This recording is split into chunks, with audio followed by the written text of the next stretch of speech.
Continuing in what's possible for the macro grid, we want to take a look at the energy storage market within the United States. And this is a really amazing study put together by NREL called the Storage Futures Study, which is combined with the Solar Futures Study that we looked at previously. And what it shows is out to 2050, the massive growth that we're going to have in energy storage. And they're projecting a fivefold increase. And this story is also great because it shows the integration of multiple different types of energy storage from shorter duration 2 and 4 hour to 6, 8, 10, and 12 hour. And we can also see that 2022 was really the beginning of the multi-gigawatt annual market for non-hydroelectric energy storage. So we're just at the beginning of this transition. And really showing that the solution required for the supergrid requires multiple different storage duration types. And there's a lot more familiarity with shorter term duration storage, which up until this point has been mostly lithium ion. And lithium ion has a lot of structural challenges. The first, until recently, the cost for energy storage was high versus the energy capacity. And lithium ion is really only been geared to 2 to 4 hours. So there's been a huge gap in longer duration energy storage, or LDES. And there's many companies coming into the space of long duration energy storage, but a great example is called ESS, which is a US based company and manufactures here in the United States creating flow batteries. And flow batteries are an elegant solution to the problems of lithium ion because one, they're longer duration, 4 to 12 hours.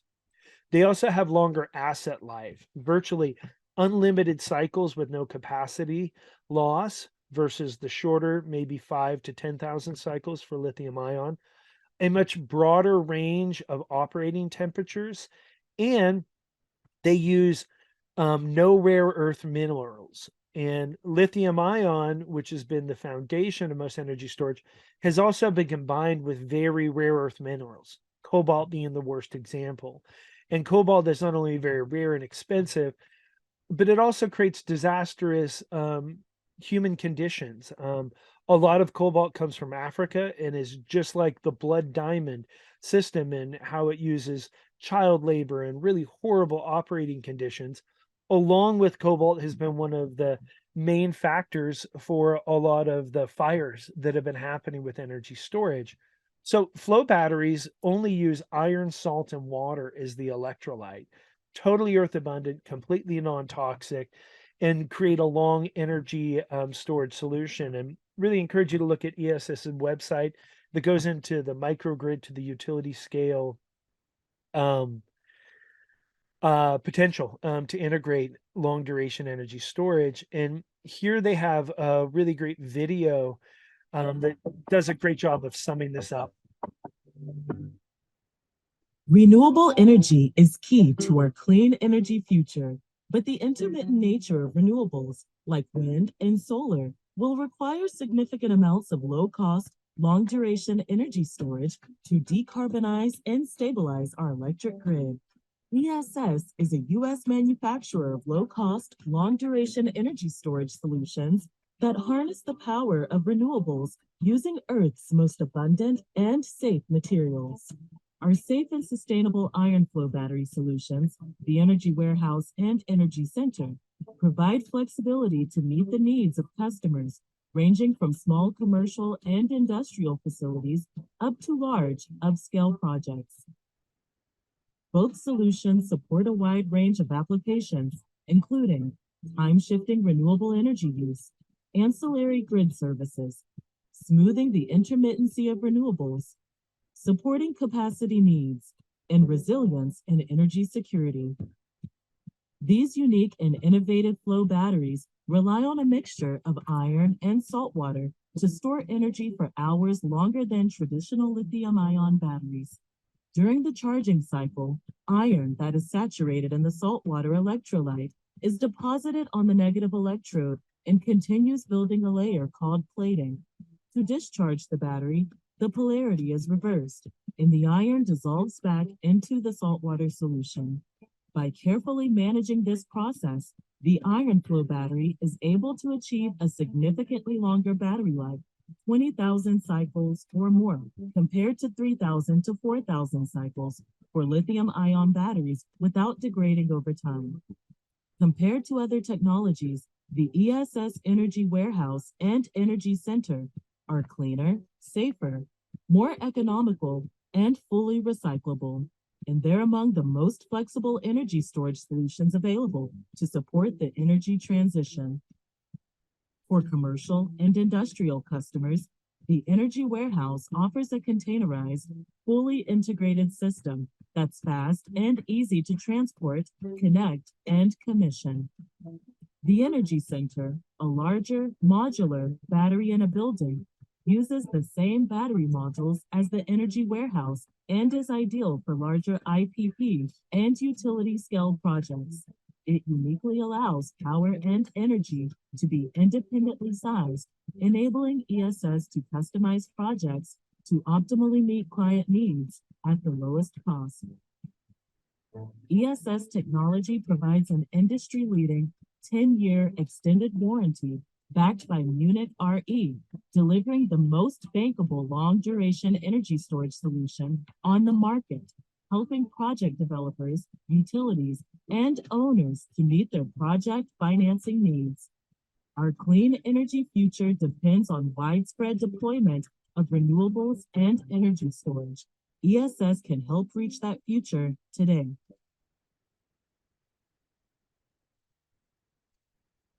So, so looking at all of these forms, what is the projected size and capital that's coming into energy storage market? And again, really seeing 21 and 22 as the beginning of that. Just out to 2026, Energy Storage Monitor, which is from Wood and Mackenzie, shows, really the billions of dollars of capital that are going to flow into both residential, non-residential, and what are called front of the meter projects. So this growth is really going to is already begun to happen and is fast occurring over the next 5 years. And then another key part of long duration energy storage is that they have a cheaper cost, and that specific solution of bringing down the cost along with the benefits is a massive part of integrating flow batteries. And when we talk about energy storage as a business model, this is from an incredible energy storage study that was done in Utah by the energy office there. And we want to see that there's multiple business cases that create multiple opportunities to not only solve grid problems, creating the super grid, but also create revenue projects for individual microgrid projects. And we can see that energy storage can provide applications to utility scale for things like high frequency, voltage regulation, grid stability, black start, and peak shifting and arbitrage as we're moving energy across the supergrid. The integration of renewables and those intermittent sources to be able to store them, to do peak shifting, to avoid any curtailment, and the ability to more efficiently dispatch renewables. And then at the microgrid level, offering a radical reduction in energy costs by maximizing energy efficiency, particularly in areas of the constrained grid network, and then creating better access to energy security of supply from the bottom up. And then also the ability at the grid level to optimize existing assets that we have with coal and natural gas within the existing macro grid. And this is comes from Rocky Mountain Institute, or RMI, that really breaks down a lot of the services that energy storage can provide, and they identify three major stakeholder groups. The first is customer service, so this would be what are called behind the meter for self-consumption of PV, demand charge reduction, providing backup power, and then looking at utility scale services with distribution, transmission, congestion relief, and resource adequacy. And then the ISO or the RTO, which is the distribution level doing voltage support and frequency regulation. So this suite of services that are really a reflection of the many different solutions that energy storage can provide also represent a beautiful economic opportunity for agrovoltaic storage and EV microgrids to provide these storages from our farms and ranches. And this is that Utah Office of Energy Development, where they did an incredible deep dive into the energy storage development potential in Utah. And in it, they go through an introduction to energy storage, the economics, different case studies, the finance side of energy storage, a lot of the policy development and regulatory issues, and then how energy storage creates grid resilience. And for anyone who's wanting to understand more the broad aspects of energy storage, I think there's almost 16 hours of an incredible group of both governmental and private and applications that are represented here in the webpage link there for to the Utah State Energy website. And then another really amazing program that's helping integrate energy storage in rural is called RESDAP, and this comes from the NRECA. And RESDAP has been successfully deploying battery storage systems at rural critical infrastructure within electric cooperatives. And this program has been collecting best practices and has case studies of deployments across many different ag operations, but also many different cooperatives. And their specific aspect of work can be so helpful when we're looking at agrovoltaic storage projects because they have use cases and they have clear benefits, but they've also been specifically working on the contract execution between a cooperative and a member that allows farms and ranches to build, own, operate, manage generation and storage assets as part of a member-owned property within the cooperative. And then just want to give a really good case study of localized solar generation and storage that happened within Panguitch, Utah. And this was the first utility scale battery storage facility that happened in Utah, and it happened in a place called Panguitch. And I want to highlight this because it's really reflective of the a good size as one of the grid solutions that'll work well on all of the farms and ranches and the abundance of the billion acres that we have potential to transform. And while this is not an agrovoltaic storage project, it is a single access tracking system on a 10-acre site that's 650 kilowatts in its generation. And with it, they mirrored a 1 megawatt power and 5 megawatt hour battery energy storage system. And that megawatt of power is enough to supply 5 hours of backup energy to 250 homes.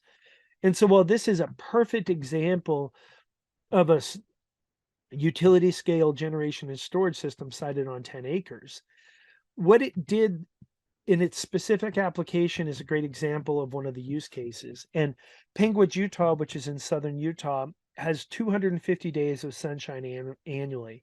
The town of 1500 serves as a gateway to Bryce Canyon National Park. And when the tourist season hits in the summer, huge electrical service surges follow. And when all of these tourists and the people who live there turn on their air conditioners, the amount of power available to this rural location shrinks, and they were getting brownouts or complete outages. And so this solution of solar and energy storage allowed the utility, in this case Rocky Mountain Power, to load shift, giving the community extra power and peace of mind, and allows the energy storage system to respond to this peak consumption demand and level out demands of the local grid. So when these energy surges hit, that 5 hour window duration allows that localized generation. In what it did was really represent one of the big use cases for rural generation and storage is it allowed Rocky Mountain Power to defer the cost of upgrading regional transmission and distribution lines.